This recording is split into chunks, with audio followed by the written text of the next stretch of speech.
नमस्कार प्रिय दर्शक बंधुरा डेमोक्रेसी खबरेर आड्डा चैनेले आपनादेर सबाइके धन्यवाद। এই মুহূর্তের অর্থাৎ আজকের সবথেকে বিগ ব্রেকিং নিউজ, তাহলে কি শেষ পর্যন্ত চাপ নিতে পারছেন না জাস্টিস অমৃতা সিনহা? যে চাপটা নিতে পেরেছিলেন অভিজিৎ গাঙ্গুলি, কোথাও মনে হচ্ছে সেই চাপটা তিনি আর নিতে পারছেন না। অর্থাৎ বিচারপতি অমৃতা সিনহা তিনি মনে হয় আর চাপটা নিতে পারছেন না শাসক দলের। কারণটা কি?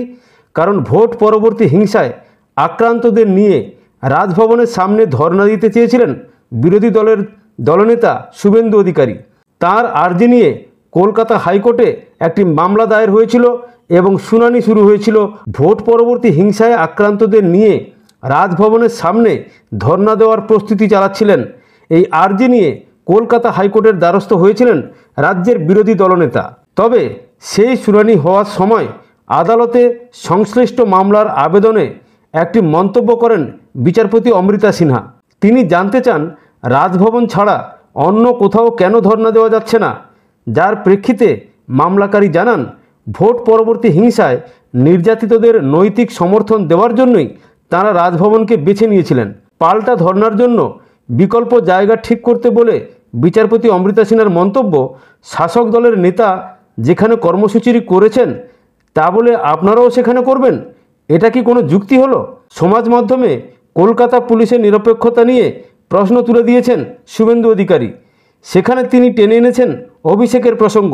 তার দাবি, যে স্থানে শাসক দলের নেতা অর্থাৎ অভিষেক ব্যানার্জি তিনি ধর্ণা করার অনুমতি পেয়ে যান, অথচ সেই জায়গাতেই তারা যখন ধর্ণার অনুমতি চান তখন দেওয়া হয় না। শুভেন্দু নিশানা করেছেন কলকাতা পুলিশ কমিশনারকে। তিনি সেখানে লিখেছেন, 19শে জুন বিকেলের পর থেকে ভোট পরবর্তী হিংসায় আক্রান্তদের সঙ্গে রাজভবন সংলগ্ন জায়গায় শান্তিপূর্ণ ধর্ণা বা অবস্থান বিক্ষোভ করার অনুমতি চেয়েছিলাম কলকাতা পুলিশ কমিশনারের কাছে, যেখানে আঞ্চলিক দল তৃণমূল নেতাদের গত 5ই অক্টোবর থেকে 5 দিনের ধর্ণা দেওয়ার অনুমতি দেওয়া হয়েছিল।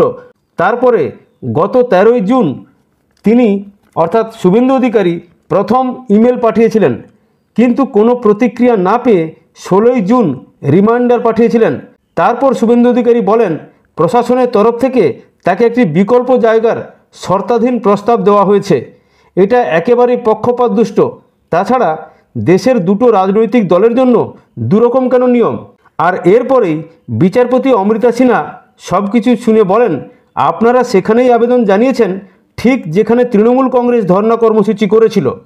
বিচারপতির মন্তব্যের প্রেক্ষিতে বিল্লোদ্দল ভট্টাচার্য, যিনি শুভেন্দুর আইনজীবী, তিনি বলেন আদালতে রাজ্য ইতিমধ্যেই রিপোর্ট দিয়েছে যে ভোট পরবর্তী হিংসার ঘটনায় 107টি এফআইআর দায়ের হয়েছে।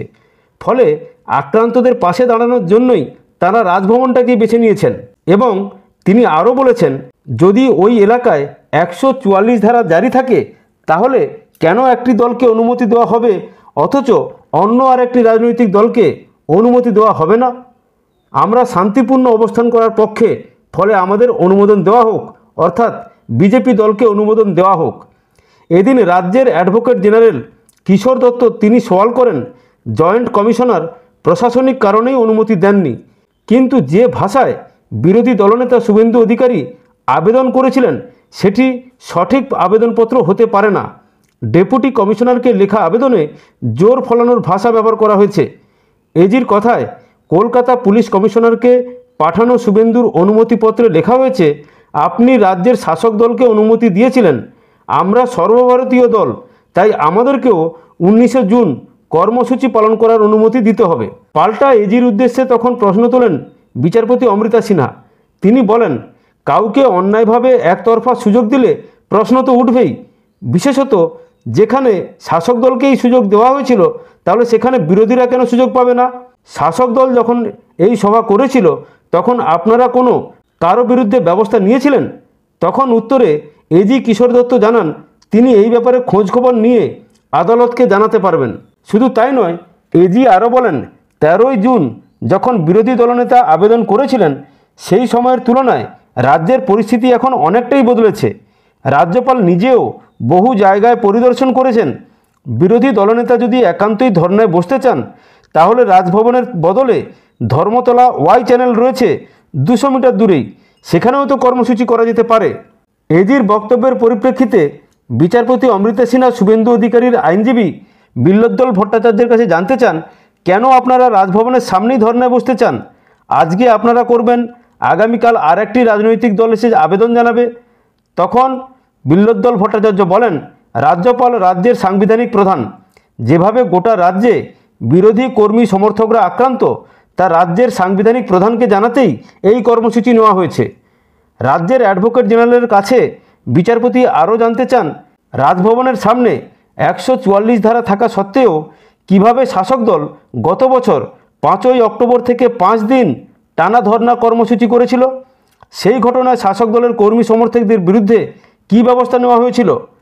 সব কিছু শোনার পরে বিচারপতি অমৃতা সিনহা আগামী 21শে জুন মামলার পরবর্তী শুনানির দিন ধার্য করেছেন। ততদিন আমাদের একটু ধৈর্য ধরে দেখতে হবে ঘটনার ঘনঘটা কোনো দিকে যায় এবং এর শেষ পর্যন্ত জয়লাভ কার হয়, বা শেষ পর্যন্ত বিচারপতি অমৃতা সিনহা তিনি এই চাপটিকে উপেক্ষা করতে পারেন কিনা সেটাই দেখার। খবরের সঙ্গে থাকবেন, ভালো থাকবেন। ভালো লাগলে চ্যানেলটিকে লাইক, সাবস্ক্রাইব বা কমেন্ট করবেন। ধন্যবাদ, নমস্কার।